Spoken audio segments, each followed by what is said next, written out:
get started, just a quick reminder to make sure you hit the subscribe button and also the like button to notify YouTube that you enjoy these videos. Take care now. So the first stage is the cue.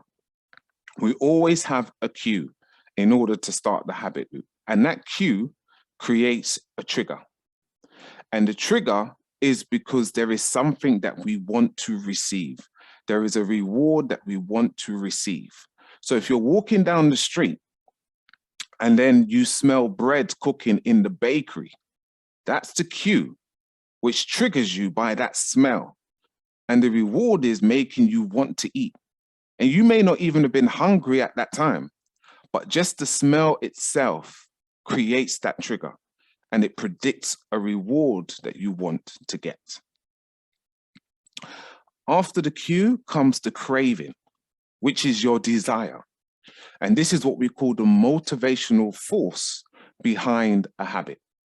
If the cue never triggers a craving, then the habit, it doesn't create a habit. The loop is broken, okay? And it's our thoughts that transform a cue into a craving. It's all about what you're thinking on. It's all about what you're telling yourself. And this is a key thing that I'm going to be talking about throughout this workshop. In fact, throughout this series, because one of the greatest weapons that we have for our success and the greatest weapons for our failures is our mind. And so in terms of that desire, it's based on what you are thinking about, what's going on in your head, what you're ruminating about, and what you're telling yourself. And as a result of that craving, if the craving creates a strong enough desire, it brings about a response, a form of action, okay? And that action that you do, that you perform, is what then creates the next stage of what we would receive, and that is the reward, the payoff, the benefit, the end goal. And in order for the habit loop to be consistent, all four of these stages have to be reached. And so if you got to stage 3, but there was no payoff, there was no benefit, you didn't get anything from it, you wouldn't continue doing that thing. And so it's important to understand these 4 stages so that when you're thinking about a habit that you want to change, you have to look at these 4 stages and say, what can I put in place to either prevent the craving or reduce the amount of desire around that craving? What is your response in relation to those cravings that you may do differently so you don't get the reward and payoff, so you can break the habit loop? And so as we're going through this webinar, think practically about your own scenario and situations. You don't have to tell anyone, but write it down for yourself so you can take practical steps in your particular situation. Now, it's essential that we understand this, okay? The only thing that separates us is our habits. That's the only thing that separates us. Your habits will either drag you down or they will pull you up. And people make the mistake in thinking that someone was just more gifted or someone was just better at doing something. But the truth of the matter is, there has been people who have been terrible at things who went on to achieve greatness. And one example of that I always like to give is Michael Jordan, because Michael Jordan is someone who I'm sure everyone knows of. He's the only basketball player that has had shoes made after him.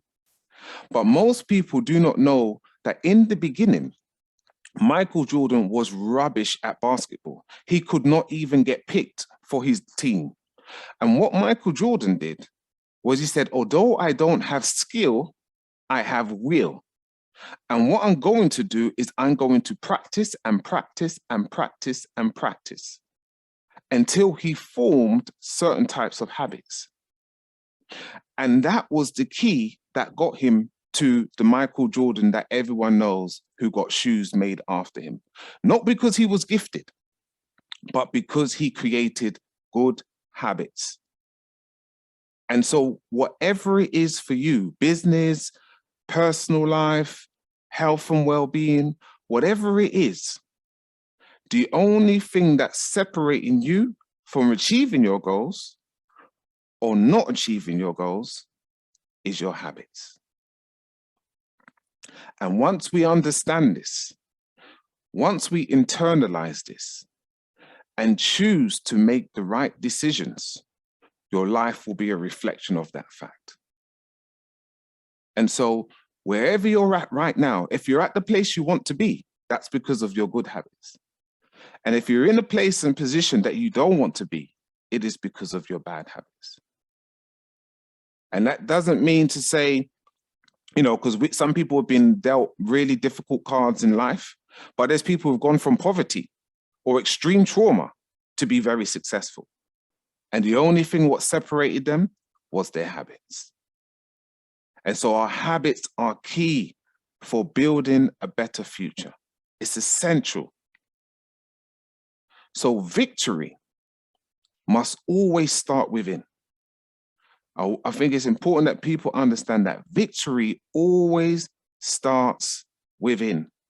And if we can remember that, and if we can pay attention to that, with regardless whatever it is you're doing, before you do, you're thinking something. And what is that type of thought that you're thinking? What habit do you have about yourself?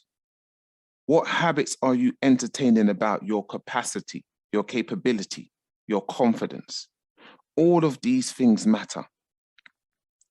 Habits. And we want to have good habits, right habits, healthy habits. And this leads me on to a very important point about thinking habits. And I want you to look at this list of poor thinking habits, which is one of the biggest hindrances for mankind. And I want you to just put in the chat if any of these have been an area that you've fallen victim to in the past. Because our thinking habits are paramount for determining what type of actions we take. They determine if we will be successful or not.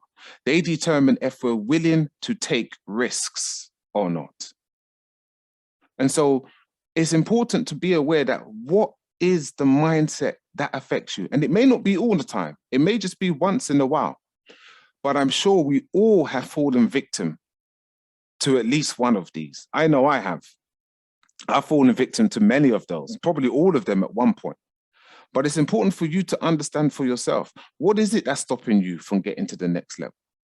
What is it that's stopping you from scaling your business? Why is it that you procrastinate? And so what is it? Put it in the chat. What mindset is it that sometimes get the better of you, that stops you? So we've got assuming. Yeah, absolutely.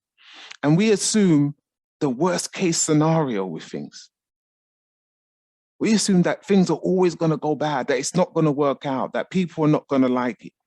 We don't assume positively, but we tend to assume negatively. Yeah, and we have self-doubt, doubting ourselves, always betting against ourselves. And these things have an impact. Yeah, lack of prioritization, absolutely. They say that failing to plan is planning to fail. And so it's really important. And, you know, interestingly, things like the inner critic. If you look at something and then you say you can't do it, or you are projecting it's going to go wrong, that's your inner critic. It's important to understand what I call the rats, the reoccurring afflicted thoughts that's happening within you. If you constantly are bringing up things to say why you can't do it, even when you have evidence to show that you've done it before, that's imposter syndrome.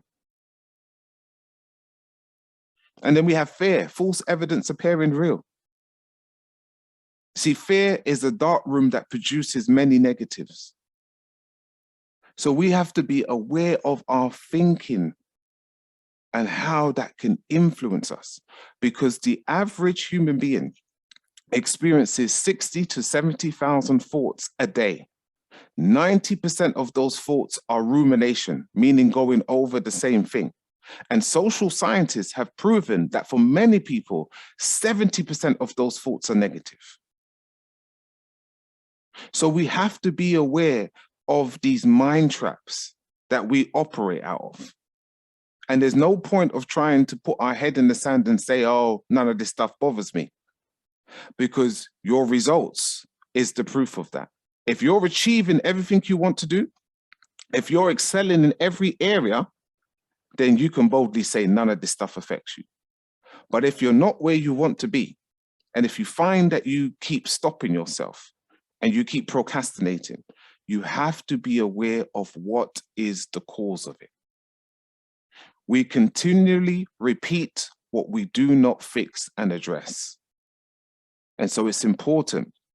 If there is one habit that I would say, if anyone changed this one habit, it will significantly change their life. It will be your thinking habits. Because there's nothing you do more than you think each day. There's nothing you do more than 60 to 70,000 times a day, which is thinking.